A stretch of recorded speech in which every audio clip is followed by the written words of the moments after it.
விட்டா ஓடவா விடுறாங்க.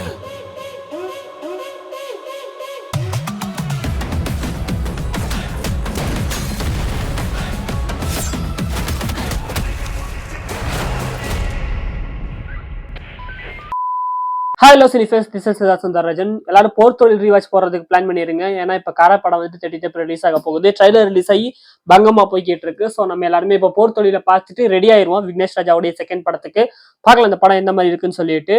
ஸோ இப்போதைக்கு மிஸ்டர் எக்ஸ் படத்துடைய ஃபர்ஸ்ட் இம்ப்ரெஷன் இந்த வீடியோல பார்ப்போம். So let's roll the intro.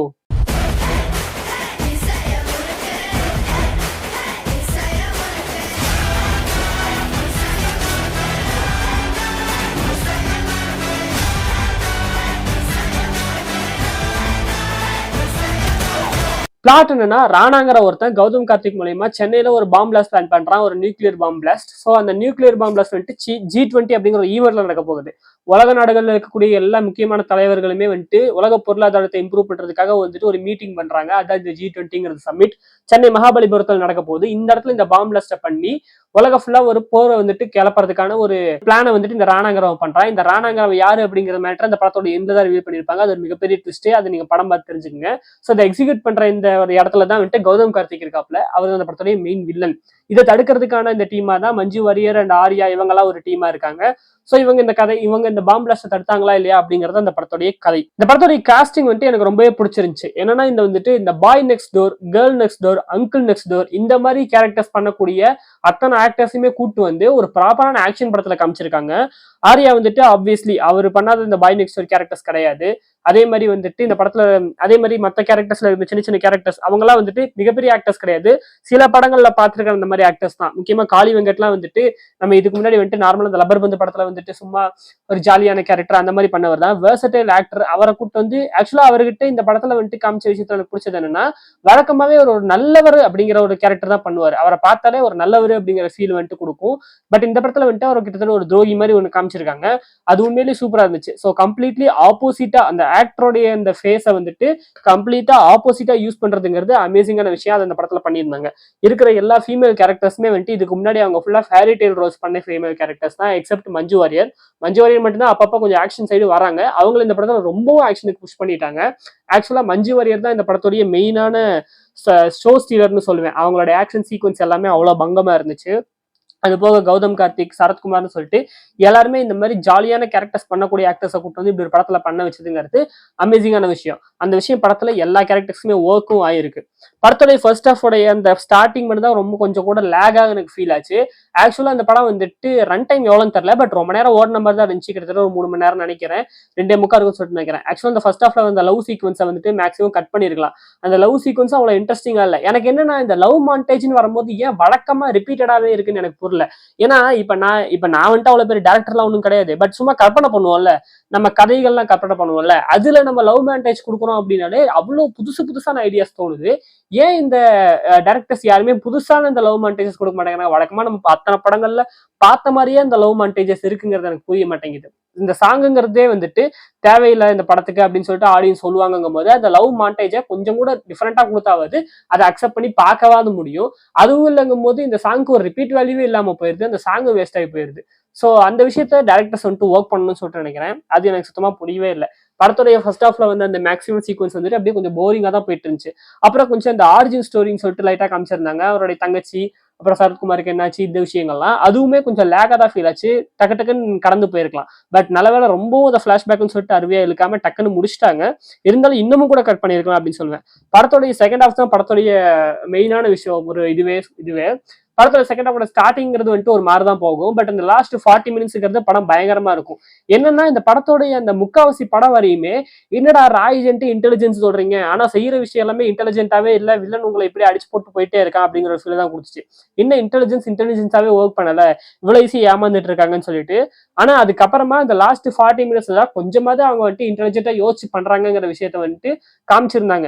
என்ன மேட்டர் அப்படின்னா, இந்த லாஸ்ட் 40 மினிட்ஸ் வர வரையும் கதை வந்துட்டு ராய் ஏஜென்ட் அவங்க வந்துட்டு இது பண்ணிட்டு இருக்காங்கன்னு போகும். இந்த லாஸ்ட் 40 மினிட்ஸ் சொன்னோன்னா அவங்க வந்துட்டு ராய் ஏஜென்ட்ல இருந்து ரோக் ஏஜென்ட் ஆயிருவாங்க.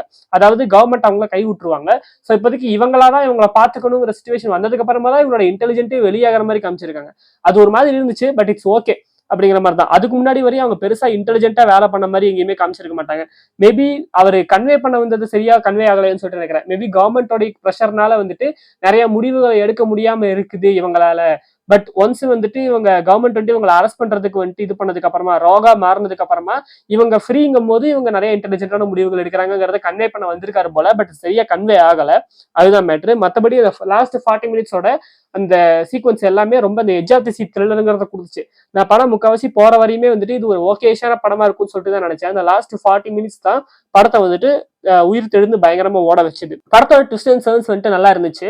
பட் ஏகப்பட்ட ட்விஸ்ட்ங்கிற மாதிரி இருந்த மாதிரி ஒரு ஃபீல். ஏன்னா படத்தோட எண்ட்லயே ஒரு மிகப்பெரிய ட்விஸ்ட் இருக்கு. அது படத்தை வந்துட்டு பயங்கரமா இது பண்ண போகுதுங்கும் போது படத்தோட ஸ்டார்டிங் வந்து நிறைய மிஸ்ட்ரி, நிறைய ட்விஸ்ட்ங்கிறது இருந்துட்டே இருந்தது. முக்கியமா இந்த ரைசாவோட கேரக்டர்லாம் ஸ்டார்டிங் வரும்போது வந்துட்டு ஒரு தப்பான பொண்ணுங்கிற மாதிரி தோணும். பட் அதுக்கப்புறமா தான் அவங்களுடைய ஆரிஜின் என்ன, அவங்க எங்க இருந்து வந்தாங்க அதெல்லாம் அப்படின்னு சொல்லிட்டு காட்டும் போது வந்துட்டு அதுவே குட்டி குட்டியா இருக்கிற ட்விஸ்ட்ங்கிறது படத்துல வந்துட்டு ரொம்ப ஓவரா ட்விஸ்ட்டை வந்துட்டு திணிச்ச மாதிரி இருந்துச்சு. லாஸ்ட் டைம் லீடர்லயும் இதே சொல்லியிருந்தேன், நிறைய ட்விஸ்ட்டை திணிச்ச மாதிரி இருந்துச்சுன்னு சொல்லிட்டு. படம் ஃபுல்லுமே அதாவது இப்ப இந்த ரீல்ஸ் கல்ச்சருக்கு ஏற்ற மாதிரி படம் பண்றேன்னு சொல்லிட்டு படம் ஃபுல்லா ஒரு 10 நிமிஷத்துக்கு ஏற்ற மாதிரி ஏதாவது ஒரு இது போட்டுட்டு இருக்கானுங்கல்ல, அந்த மாதிரி த்ரில்லர்லயே வந்துட்டு ட்விஸ்ட்ங்கிறது வந்துச்சு போல இருக்கு. பட் அதை கொஞ்சம் குறைக்கணும் த்ரில்லர்ஸ் பண்ணும் போது. ட்விஸ்ட்ங்கிறது வந்துட்டு ஒரு ப்ராப்பரா பில்ட் ஆகி வரணும், சாலாரோட கிளைமேக்ஸ் மாதிரி. அது இல்லாம சும்மா ட்விஸ்ட் கொடுத்துட்டு இருந்தா அது வந்துட்டு 2 படத்துக்கு ஒர்க் ஆகும், 3 படத்துக்கு ஒர்க் ஆகும், 4வது படத்துல ஆடியன்ஸ் அடிச்சு உட்கார வச்சிருவாங்க. ஸோ அதை கொஞ்சம் பாத்துக்கணும். பட் இந்த படத்துல ஓரளவுக்கு அந்த ட்விஸ்ட் எல்லாம் ஒர்க் ஆயிருந்துச்சு.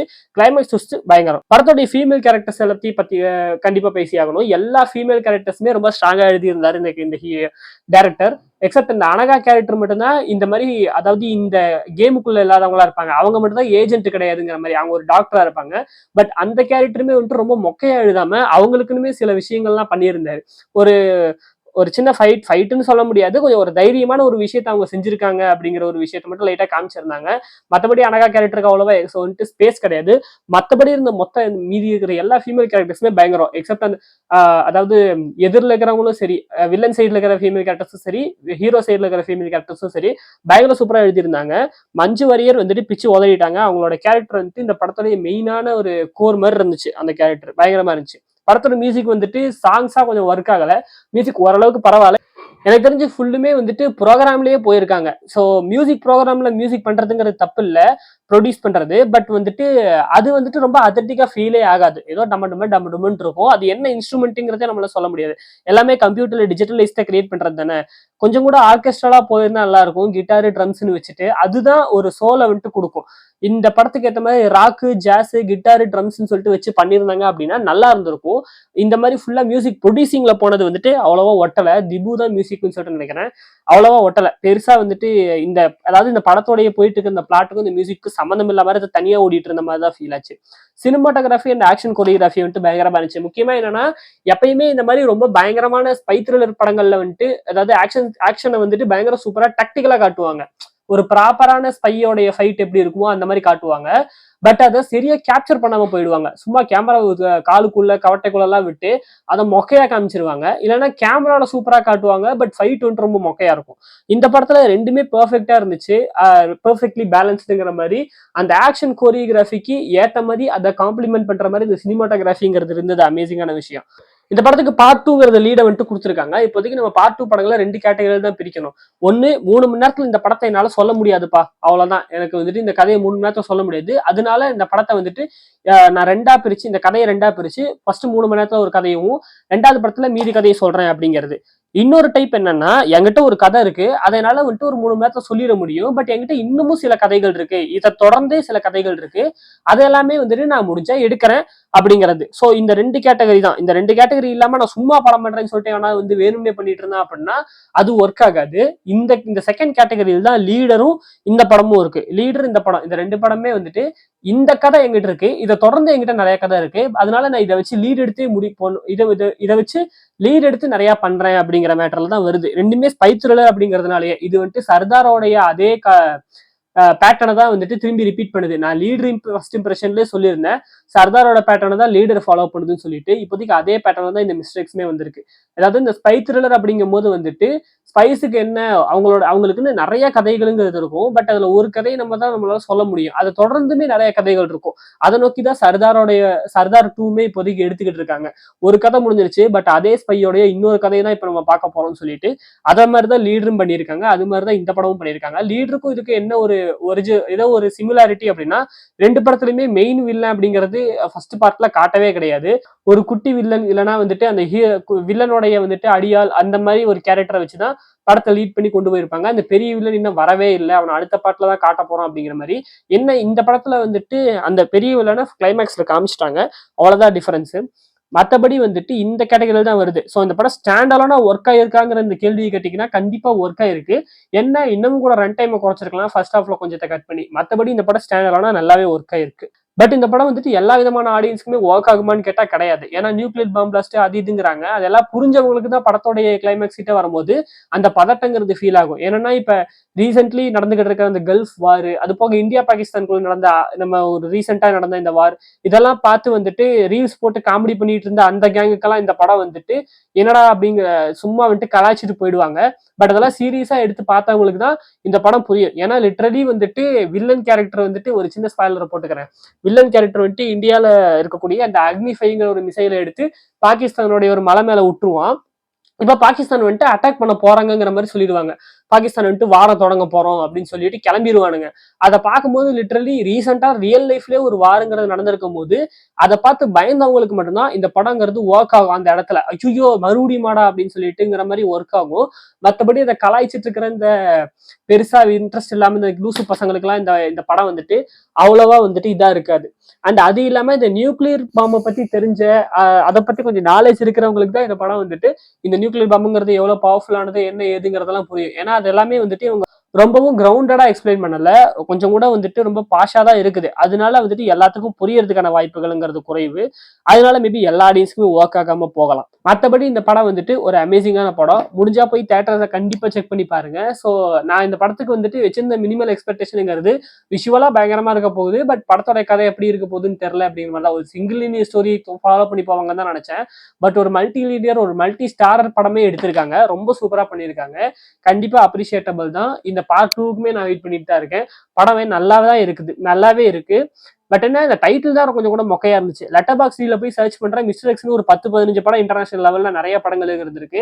டைட்டில் வேற மாதிரி ஏதாவது யோசிச்சிருக்கலாம். கடைசியில வந்துட்டு அந்த எக்ஸ்போஸ்ங்கிறத வந்து ரிவீல் பண்றாங்க. அதுவுமே வந்துட்டு டெட்பூல்ல நம்ம பார்த்த மேட்டர் தான். அது காமெடி பண்ணிருப்பாங்க, டெட்பூல்லயே அதை வச்சு காமெடி பண்ணிருப்பாங்க. என்னடா காண்டம் ஆடு மாதிரி இருக்குதுன்னு சொல்லிட்டு அந்த மாதிரி விஷயம் தான் பண்ணியிருந்தாங்க. அது மட்டும் தான் கொஞ்சம் கூட ஒட்டாம இருந்துச்சு. மற்றபடி ஒரு அமேசிங்கான படம். அண்ட் இந்த ஃபோர் ஷேடோவெல்லாம் அழகா பண்ணியிருந்தாங்க. இந்த கிளைமேக்ஸ்ல ஆரியா வந்துட்டு கிட்டத்தட்ட செத்துட்டாரு அப்படின்னு நினைக்கும் போது வந்துட்டு உயிரோட வருவாரு. அதுக்கு ஃபோர் ஷேடோவிங்கா வந்துட்டு தண்ணிக்குள்ள அவனால 20-30 நிமிஷம் வந்துட்டு இருக்க முடியும் அப்படிங்கறத ஃபர்ஸ்ட் அந்த இன்ட்ரோ சீன்லயே ஒரு ஃபோர் ஷேடோவா வச்சு அதை கிளைமேக்ஸ்ல யூஸ் பண்ணியிருப்பாங்க. இன்னும் அவன் சாகல, அவன் தண்ணிக்குள்ளதான் இருந்திருக்கான்னு சொல்லிட்டு அதெல்லாம் நல்லா இருந்துச்சு. பட் எனக்கு என்ன டவுட்னா, கடலுக்கு நடுவில் ஒரு பாம்பு வெடிக்குதுன்னா அது தண்ணிக்குள்ளேயுமே பாதிக்காதா அப்படிங்கிறது தான். அது என்ன மேட்டர்னு தெரியல. பட் சூப்பரான படம். முடிஞ்சா படத்தை தியேட்டர்ல செக் பண்ணி பாருங்க. ஸோ உங்களை வந்துட்டு அடுத்த அமேசிங்கான வீடியோல வந்து பாக்குறேன். அது வரைக்கும் பை ஃப்ரம் சித்தார்த் சுந்தரராஜன். போயிட்டு வரேன். பை.